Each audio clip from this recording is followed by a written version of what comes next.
9위의 주인공은요, 설명이 필요 없는 개그맨, 바로 국민 MC 유재석 씨입니다. 유재석 씨가요, 최근 세금 관련 이슈로 꽤 화제가 된 게 있습니다. 아시다시피 보통 세금과 관련된 보도가 나오면 통상 뭐 안 좋은 게 나오기 마련인데 유재석 씨는 달랐습니다. 허주연 변호사님. 세무사도 놀랐다. 이른바 유재석 씨의 납세 품격. 파도 미담이긴 합니다만 세금 관련해서 어떻게 미담이 나올 수가 있는 거예요? 세금을 좀 더 내더라도 문제될 소지를 처음부터 차단하겠다라는 방식으로 세금 신고를 했기 때문에 그런 것으로 보입니다. 예. 우리가 이제 세금 신고, 특히 이제 개인 사업하시는 분들은 잘 아실 텐데 세금 신고를 하다 보면 기장 신고 방식이 있고 추계 신고 방식이 있어요. 예. 말이 어렵지만 풀어보면 쉽습니다.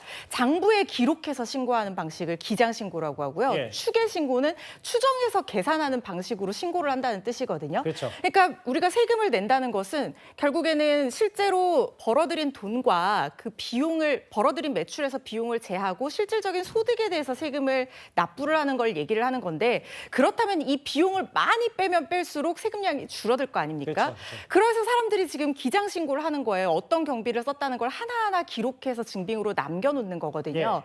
그런데 추계 신고라는 건 어떤 거냐면 이거 하나하나 기록 안 하고 이제 우리가 일반적으로 이 업종이라면 대략 경비 이 정도는 나갈 것이다라는 기준 경비율을 미리 처음부터 정해놓는 방식이 있습니다. 여기에 따라서 그냥 그 기준 경비율을 적용해서 아예 그냥 내 소득이 이 기준 경비율 제외한 나머지 부분이다라고 신고를 해버리는 거예요. 예. 그런데 이게 일률적으로 정해놓는 것이다 보니까 우리가 하나하나 비용 처리를 해서 신고할 때보다는 훨씬 더 세금을 많이 낼 수밖에 없습니다. 그렇지만 좋은 점은 뭐냐면요.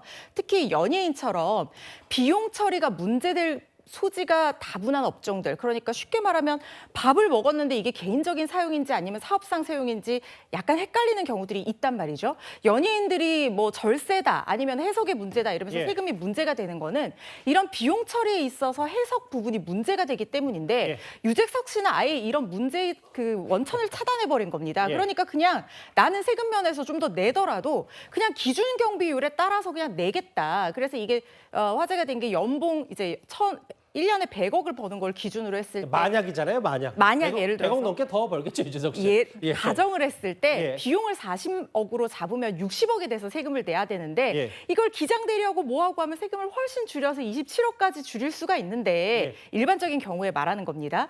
그런데 유재석 씨는 아예 그냥 기준경비율을 적용해서 90억에 대한 세금을 그대로 다 내버린다는 거예요. 예. 그러면은 실제로 내는 세금이 14억까지도 차이 날 수가 있다. 이런 가정까지 나온 거거든요. 이게 아마 유재석 씨가 그만큼 현금 흐름이 좋고 버는 비용이 많기 때문에 아예 논란을 차단하고 방송 활동을 쭉 하는 것이 본인에게 더 유리하다고 생각해서 이런 방식 택한 게 아닌가 싶습니다. 그러니까 이제 만약에 유재석 씨의 연봉을 아주 100억 훨씬 더 넘게 벌겠지만 뭐 개인 재산이니까 100억을 벌었을 때 세금 27억을 내야 되는데 이거는 41억을 납부하면서 그런 부분들을 좀 더 오해를 불식시킨다. 그 장현주 변호사님. 이게 결국은 유재석 씨 입장에서는 다소 금액적으로 아니죠. 다소가 아니죠. 꽤 큰 금액을 더 내야 되는 손해를 보는 거이더라도 본인의 신뢰도 그리고 어떤 구설이라도 도마에 오르지 않겠다는 여러 본인의 신념과 성격도 있는 것 같아요. 아마도 그런 것 같다라는 추측이 가능해 보입니다. 그러니까 뭐 세금 문제에 있어서만큼은 어떠한 법적인 리스크도 남겨놓지 않겠다. 그러니까 리스크를 뭐 줄인다는 정도가 아니라 리스크를 제로로 만들겠다 이런 의지가 좀 보이는 부분들이 있는데요. 그래서 또 실제로는 세금을 사실상 더 많이 내게 된다고 하더라도 본인의 어떤 이미지라든지 국민 신뢰도 이런 부분들을 생각해서 세금 문제에 있어서의 리스크를 완전히 없애는 그런 또 행보로 봐야 되겠다라는 생각도 듭니다. 사실 그렇기 때문에 어쩌면 우리가 세무조사에 들어가면 5년치의 또 세금 냈던 부분, 뭐 기장 부분 이런 부분들을 다 고강도로 세무조사를 받게 되고 입증을 해야 되고 이런 문제들이 발생하는데 유재석 씨 같은 경우에는 뭐 지금 당장 세무조사를 들어온다고 해도 그리고 실제로도 고강도 세무조사가 있었다고 하거든요. 얼마 전에. 근데 그때도 사실 전혀 뭐 세금상의 오류나 누락이나 이런 것이 전혀 없이 문제점이 없었다라는 부분들이 알려졌기 때문에 유재석 씨 입장에서는 본인의 이미지 그리고 국민 신뢰도에 맞게 리스크 관리도 제대로 하고 있는 것 같습니다. 야, 세금 부분에 대해서도 미담이 나온다니 참 대단합니다, 국민 MC. 그 유재석 씨 관련해서 하나 더 말씀드릴 게 뭐냐면 최근에 화제가 된 논란에서 화제가 된 사진 한 장이 있어요. 같이 한번 보실까요?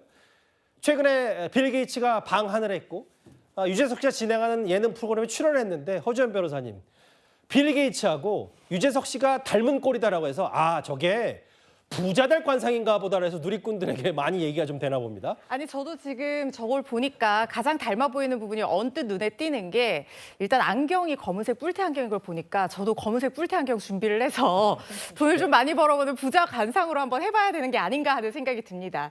그러고 보니까 두 사람이 웃는 모습, 편안하게 웃는 모습이 굉장히 닮았어요. 사실 빌 게이츠도 재산의 99%를 사회에 환원하겠다라고 해서 기부의 정신을 실천하는 분이고 유재석 씨도 기부도 많이 하고 선행도 많이 하고 좋은 일 정말 많이 합니다. 아마 두 사람이 비슷해 보이는 것은 이렇게 선한 영향력을 행사하는 그 편안한 마음이 얼굴에도 상으로 나타나기 때문이 아닌가 하는 생각도 들고요. 예. 특히 저 녹화 프로그램에서 이제까지 이 살아온 빌 게이츠의 어떤 그 엄청난 부자가 됐을 뿐만 아니라 기부를 결심하게 된 계기 이런 것들도 얘기를 하면서 인생 철학에 대해서도 들을 수 있다고 하니까 예. 유재석 씨가 평소에 갖고 있던 인생 철학과 빌 게이츠의 인생 철학은 또 어떻게 다른지 비교해 보는 것도 재밌을 것 같습니다. 국민 MC 유재석 씨와 관련된 여러 가지 얘기, 최근 화제거리들 한번 오랜만에 모아봤습니다. 9위였습니다.